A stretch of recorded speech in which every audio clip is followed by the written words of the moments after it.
interesting to notice who it is we assassinate. Do you ever notice who it is? Stop to think of who it is we kill. It's always people who've told us to live together in harmony and try to love one another. Jesus, Gandhi, Lincoln, John Kennedy, Bobby Kennedy, Martin Luther King, Medgar Evers, Malcolm X, John Lennon. They all said, try to live together peacefully.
Dr. Martin Luther King, the apostle of nonviolence in the civil rights movement, has been shot to death in Memphis, Tennessee. Police have issued an all-points bulletin for a well-dressed young white man seen running from the scene. Officers also reportedly chased and fired on a radio-equipped car containing 2 white men. Dr. King was standing on the balcony of a second-floor hotel room tonight when, according to a companion, a shot was fired from across the street. In the friend's words, the bullet exploded in his face. Police, who have been keeping a close watch over the Nobel Peace Prize winner because of Memphis' turbulent racial situation, were on the scene almost immediately. They rushed the 39-year-old Negro leader to a hospital where he died of a bullet wound in the neck. In 1999, the widow of Dr. King wants to try the named conspirator Lloyd Jowers as a conspirator in the assassination of Dr. King. William Pepper is the King family attorney. And a jury found that the United States government, along with Lloyd Jowers, conspired to murder Dr. King. It's what we already knew, but that trial was not covered by the press. There was only one journalist in the room. And if you can imagine, only one journalist in the room for something so important as the trial to establish who conspired to kill Dr. King.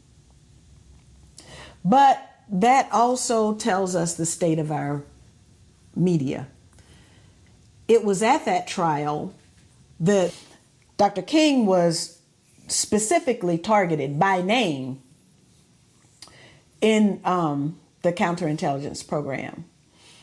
He was harassed, he was vilified, he was persecuted in every way imaginable. And all he wanted was the right to vote for black people. That's all. I mean, you know, now they figured out other ways to subvert the vote, but they should have known that they were going to be able to do that. So let them vote and stop the turmoil that the country was going through. But no, and the church committee reports reveal that this behavior, the counterintelligence program behavior, was carried out for political purposes for certain individuals who had political objectives. What that means is that individuals who were insiders had access to the tentacles of government and could manipulate those tentacles for their own benefit. This is a very important finding of the Church Committee reports. December 1999, Judge Joe Brown came to one of my many COINTELPRO hearings that I had when I was in Congress. And I had one on the murder of Dr. King, and there I had Judge Brown studying the ballistics of that so-called murder weapon and found that it was not the weapon that actually killed Dr. King. Now, that's very interesting because that rifle is at the Lorraine Motel in Tennessee, purportedly the murder weapon, but it's not the murder weapon. Everything that you think you know about the murder of Dr. Martin Luther King Jr. is a lie.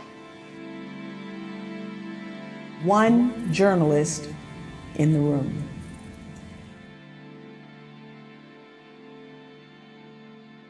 So Robbie, Cheney changes his story. Let me just briefly explain why. In this documentary on Showtime, he says that there was a shoot-down order, that he actually said he was going to shoot down the plane to save lives, which actually contradicts the 9/11 Commission report that says that there was no order made. Why do you think he changed his story here? Well, because I think that he probably thought that people didn't remember that he had presidential emergency powers on that day.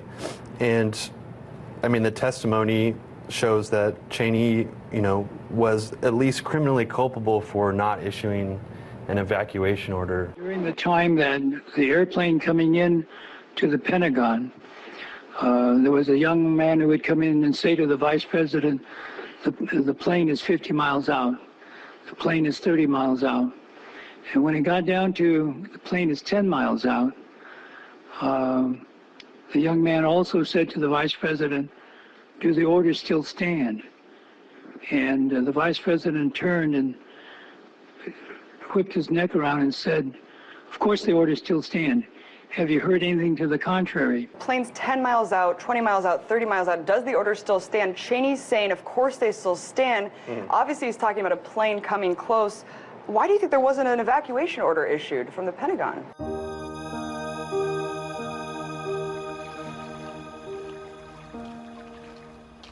On the off chance your place of work is ever targeted by a 150-foot-long Boeing jetliner one morning, and your boss knows that it's coming, you might feel a slight grievance and concern when he fails to evacuate the building, especially when nearly 200 of your colleagues are killed.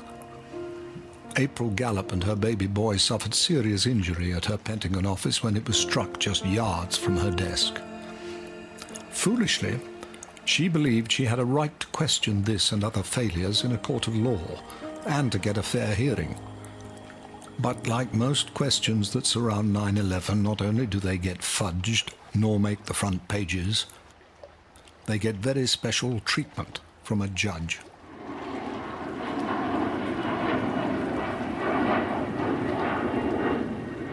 The least thing we can rationally say is, you were on duty that day. This was your job.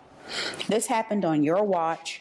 We don't know, based off evidence, whether you were intentional, deliberate, or you were indirectly involved just on the basis of this was your duty.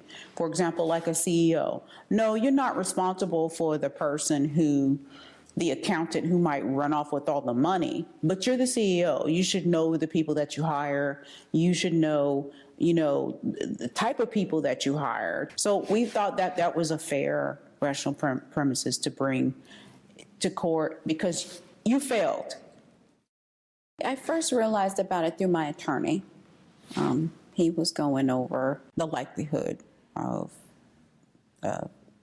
we would have a higher likelihood of being challenged than we would of it going through proper, I wouldn't say proper, but going through in a more smooth manner, like it's due process, that he felt like we would have more challenges. So I was wondering, okay, I expect that. What would that be? And that's when he let me know about Mr. Bush, relative, being one of the judges. So I didn't know how close he was. I just was told that he was a cousin. I don't know if he was first, second, third. I didn't know his numerical, but the issue was, even me, not knowing, the legal world, that I just felt like that's conflict of interest. My first thing was, okay, I'm sure you know legally what you could do to try to handle that or to deal with that, whether it's file a complaint, which I wouldn't know what he would do, but said whatever you need to do, try to work through that, because wow, that is going to be a problem. Well, he got sanctioned and they considered the case as frivolous and it was thrown out.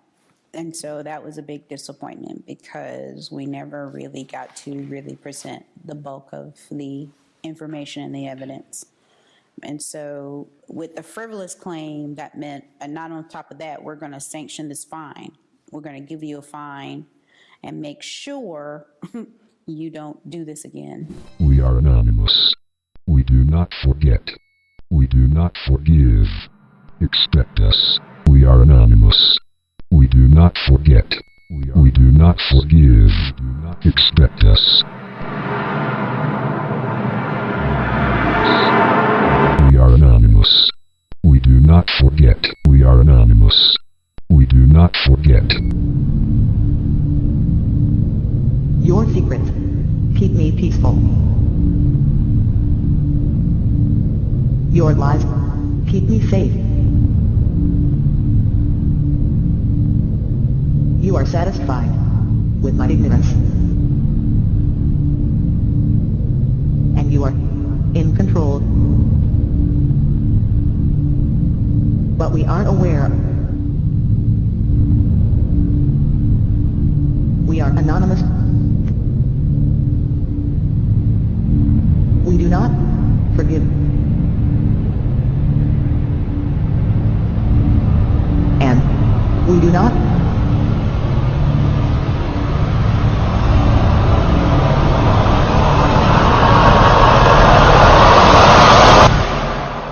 forget.